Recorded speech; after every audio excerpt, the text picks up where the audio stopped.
North Korea bears a dubious distinction of being the most isolated place on the planet. But in a world with a globalized, interconnected economy, no one can afford to be really fully isolated. So how much does Kim Jong Un actually rely on his foreign partners? Join me to find out here on Wider View. And I'm your host, Mateusz Mazzini.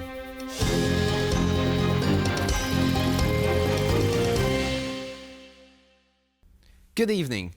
Tonight, we're taking you to a place that very few have seen with their own eyes, let alone know the secrets of. North Korea has long been hiding behind the protective walls of information censorship and military threats.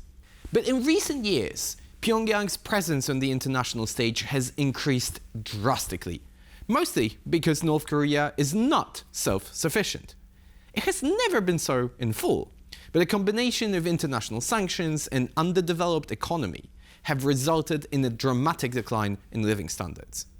Kim Jong Un has been forced to step out of his comfort zone and establish relationships with other foreign leaders for his own people to survive and to enable his country's continued military buildup. So who did he partner with? And how much does he stand to benefit from these alliances? We'll take a closer look at North Korea's domestic and foreign policy in our report. The Korean peninsula is home to two separate countries, with their division dating back to 1948. 2 years later, the Soviet-backed North moved to invade its southern neighbor, triggering a war that has never been fully settled. 3 years of conflict resulted in nearly 3 million deaths, half of which were civilians. Active fighting ended in 1953 with the establishment of the demilitarization zone along the 38th parallel. Since then, North Korea has become an almost fully isolated communist country with little exposure to the rest of the world. Its citizens live according to the principles of Juche, an ideological framework verging on a state religion. It establishes that North Korean people need to be independent and self-reliant in all aspects of life. As such, it provides a fitting justification for the country's near-total isolation. It is a rigorous system that all citizens need to abide by, with few exceptions. Some of North Korea's political elite are known to live lavish lifestyles. While millions starve, they have access to imported food, entertainment, and even luxury cars. Internationally, Kim Jong Un has established bilateral partnerships, especially with Russia and Iran. He also invests heavily in his country's offensive capabilities in cyberspace. North Korean hackers regularly loot crypto exchanges and perform ransomware attacks. According to the Financial Times, in 2024 alone, they brought home over $1.3 billion in cryptocurrencies. But none of that money will be used to improve the lives of ordinary North Koreans. Instead, it serves to fulfill Kim's biggest dream, turning its country into a full-fledged nuclear power. How far is North Korea from having a fully operational nuclear weapons system that would threaten the West? How much does it benefit from alliances with other countries? And what would have to happen for the Kim regime to be overthrown? Very few topics are as mysterious as this one. All the more reasons to bring in world-class experts. And I'm pleased to say, joining me tonight on Wider View are Scott Snyder, president of the Korea Economic Institute of America, and Ankit Panda, senior fellow at the Carnegie Endowment for International Peace. Gentlemen, good evening and welcome to Wider View. And I want to begin with something substantial with you, Ankit, and ask you a very straightforward question. How far is North Korea currently in its nuclear program, and does this program actually pose a credible threat to countries like South Korea, Japan, perhaps even the United States of America? We have some basic data about the capabilities of already existing North Korean missiles. We see them right now on the screen, but given that this is already existing, what's next? Sure. Thank you so much for having me. I would argue that we are about 8 years into the period of North Korea having a credible enough nuclear capability. Now, we can debate whether or not their capability is reliable enough, reliable to the standards that we hold our own systems to in the United States. I would argue that they're not quite there. But what they do possess today is the ability to put nuclear weapons on missiles that can range South Korea, that can range Japan, that can range the entirety of the continental United States. Now, how often those missiles would actually successfully deliver those warheads to their targets, I think, is a reasonable question. But for the purposes of nuclear deterrence, the presidents of the Republic of Korea and the United States, the Prime Minister of Japan, will have to take seriously in a crisis the possibility of North Korean nuclear attack. And that is where I believe that Kim Jong Un derives his deterrence capabilities from today. So, Scott, I want to bring you into that discussion now and ask you another, I think, pretty straightforward question. How is it even remotely possible that a country so heavily sanctioned economically and so isolated pretty much from the entire rest of the world can afford such an impressive, because it is impressive, military buildup? Well, one aspect of this is even though they've called North Korea historically, called the Korean Peninsula the Hermit Kingdom, North Korea actually has a lot of connecting points with the outside world. And so even though the leadership tries to isolate the people, there has been a channel of many channels of goods and ability of North Korea to import, especially off-the-shelf technologies for use in terms of its own military development. And then it's just a matter of regime priorities. The leader has clearly prioritized development of a nuclear and missile capability because he sees that it is his best affordable means by which to pursue deterrence against what he probably perceives as a pretty overwhelming threat. And also, I think the nuclear program has become, over time, especially under Kim Jong Un, a source of domestic legitimation. And so this missile and nuclear program is a way by which he himself can show that his country matters and has power to his own people. So I'm going to follow up on this and ask you, to the best of your knowledge, how are these capabilities communicated to the North Korean people? Because we keep talking about the regime, the leadership, the high-profile people, but what do, let's say, average North Koreans know about this? Well, when North Korea conducts its nuclear tests of various types of weaponry, often Kim Jong Un is in attendance, and it's broadcast on North Korean TV. And so there is a limited diet in terms of what the North Korean mass media is willing to show. But a high priority has got to be coverage of North Korea's own testing and its own accomplishments in this sphere.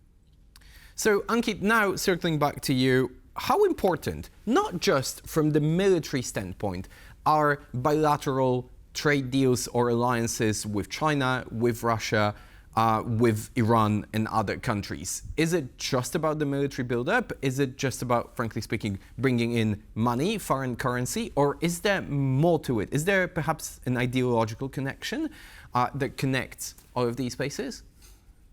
So it's actually more interesting than that. I mean, the North Koreans have a pervasive sense of mistrust towards major powers, and really to any country in the international system. There's no such thing for the North Koreans as an absolute partnership or a permanent friendship with any country. The relationship with China, I think, is perhaps the most interesting in that regard. The Chinese People's Volunteers fought alongside the North Koreans in the Korean War. They have a prominent mythology about being as close as lips and teeth, which is the terminology that they like to use to describe their relationship. But if you look closer, you really cannot be. I'm going to interrupt on you. You really cannot be any closer than lips and teeth, I guess. So that really is a symbiosis between the two nations. I wanted to follow up on this and ask you about other countries, because whilst it is fairly easy to understand for us here in Europe that there is a historically grounded connection between China and North Korea, what about places like Iran? So Iran is an interesting partnership for North Korea. They have assisted the country technologically with missile capabilities. It's actually cooperation that's gone both ways, from North Korea to Iran and from Iran to North Korea. They have a shared mistrust, obviously, of the West. They both struggle in their own ways with international economic sanctions. But beyond this, we don't actually see North Korea and Iran necessarily cooperating at the level that you might expect, right? And so the political relationship between the two countries does remain essentially at an arm's length. North Korea, for instance, we know, for instance, when the Israelis extracted an archive of previous Iranian work on nuclear weapons, we saw evidence that the Iranians were looking at nuclear capabilities. We didn't see evidence that they were benefiting from North Korean knowledge, for instance. So there are still essentially boundaries in that relationship. So, Scott, I wanted to move to you now and ask about something that, again, from the European standpoint, is by far the most important topic with regard to North Korea, which is the participation of the North Korean troops, but probably not just troops, in the ongoing war between Russia and Ukraine. We have heard news just recently from the Kursk region in Russia that there is some military hardware from North Korea being deployed there. Why did Kim decide to send troops and equipment there in the first place? Again, is it just about money? No, I don't think it's just about money. I think that it's also about a kind of geostrategic opportunity from North Korea's perspective, because working with Russia helps to relieve the isolation that North Korea has felt from the UN sanctions regime, as the Russians have stopped participating and have actually opposed the UN sanctions regime that had been put into place in response to North Korean missiles development. And also, Russia provides a support and a sense of legitimation for Kim in terms of his meetings with Putin, and also a defense, especially at the UN Security Council, against any measures like the sanctions that had been put into place that would disadvantage North Korea. So staying with you, Scott, because we keep talking about Europe, which is obviously fairly important, but there's yet another superpower that we haven't mentioned yet in our discussion. That's obviously the United States of America. And since the swearing in, Donald Trump has made already quite a few remarks about his relationship with North Korea and Kim Jong Un. Let's listen to them now. Right now, I think we have a lot. I think North Korea turned out to be good. I was very friendly with him. He liked me. I liked him. We got along very well. We all remember very well how turbulent that relationship was during Trump's first term in office. What do you think he will seek to achieve in the second term now, Scott? I think for Trump, it's probably pretty much the same framework as previously. He wants to have that relationship. He wants to have some kind of political success in addressing a major international issue. He wants the airtime that is generated through the sense of mystery that surrounds Kim Jong Un. I think the basic question is whether Kim Jong Un is going to be willing to engage at this point, because Kim still has a bitter taste in his mouth from their meeting in Hanoi in 2019. And also Kim has a new backer in Putin. And so he may not need Trump as much in 2025 as he thought that he needed Trump back in 2019. So, Ankit, I'm going to move to you now and ask you to give us a little bit of a wider view on the entire region. How will the Trump administration navigate the tensions, not with North Korea on its own, but with the broader region? South Korea has had its fair share of own turbulences in recent weeks. We know that Japan is not entirely happy with the North Korean escalation either. What's next in terms of geopolitics and a balance of power in the entire region under Trump? Sure. So I think the place to actually start in answering that question is China, right? The country you didn't mention, which I think will be central in how the Trump administration will most broadly think about American interests in what we now call the Indo-Pacific region. The big question is about the two alliances that the United States maintains that you alluded to, Japan and South Korea. To what extent will those alliances deepen and maintain continuity with a lot of what happened in the last 4 years under the Biden administration, I think remains very much a question today. South Korea's ongoing political crisis and transition likely to a different government, I think, is going to render some of that more complicated. We, of course, saw during the first Trump term quite a bit of turbulence regarding cost sharing, for instance, within the context of the alliance, threats to potentially draw down American troops that could return to the forefront. A lot, of course, I do think will depend on how much the North Korea issue does actually seize Donald Trump's attention. Because if he does decide that he wants to expend political and diplomatic capital pursuing rapprochement with Kim Jong Un, I think that will instinctively mean that South Korea and Japan will be implicated in that process. Both countries will have preferences that they will want to communicate to the United States. For instance, we've already seen some tension in just the first few days of this administration about President Trump calling North Korea a nuclear power. That's been met with statements in opposition from South Korea. So a lot of that, I think, will be what we have to look forward to. But I would still expect that China will be overwhelmingly the decisive factor in the administration's broader approach to East Asia. And what about American military presence on the peninsula? We see right now on the screen the map of American deployment and also military installations in North Korea. Will Trump maintain this quite sizable, I think, military presence in South Korea, or will it be yet another instance in which the new American administration is basically trying to push allies to pay way more for providing the security umbrella? So I would expect that we won't see the cost-sharing issue necessarily open up immediately. The Biden administration, before they left office, was able to conclude a 5-year cost-sharing agreement with South Korea precisely because of this fear that having to do that negotiation again with a Trump administration would likely expose an opportunity for Donald Trump to ask for essentially a lot more money from South Korea, which was the problem they faced in the first place. That said, we've already seen, I think, the president make remarks about allies needing to pay more in general, not specifically about South Korea.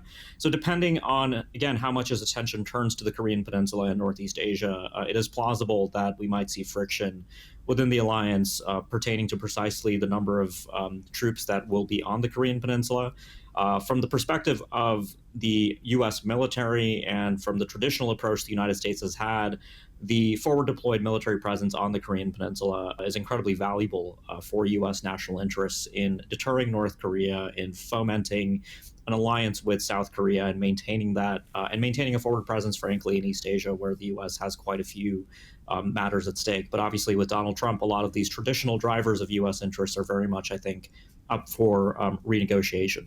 So, Scott, I want to come back to you and again look across the DMZ back to South Korea. Given the recent failed attempts to impose martial law, the internal instabilities, the change of the presidential power, do you think that South Korea has made a step back in its mutual relationship with North Korea? Or what is, broadly speaking, the state of mutual relationships between the two countries right now? I think the prior development that probably frames the relationship occurred last year when Kim Jong Un changed North Korea's policy from a pursuit of unification with the South to essentially turning his back on that objective. And it really underscores the fact that I think North Korea has determined that there is really not anything in trying to develop an inter-Korean relationship, that in fact the relationship is going to be one of, I would argue, hostile coexistence. And South Korea's political turmoil, it puts a pause on some of that, but honestly, it means that the likelihood that South Korea can effectively reach out to North Korea once that political situation stabilizes is probably pretty low, given the position that Kim Jong Un has taken on the prospects for engagement with South Korea at this time.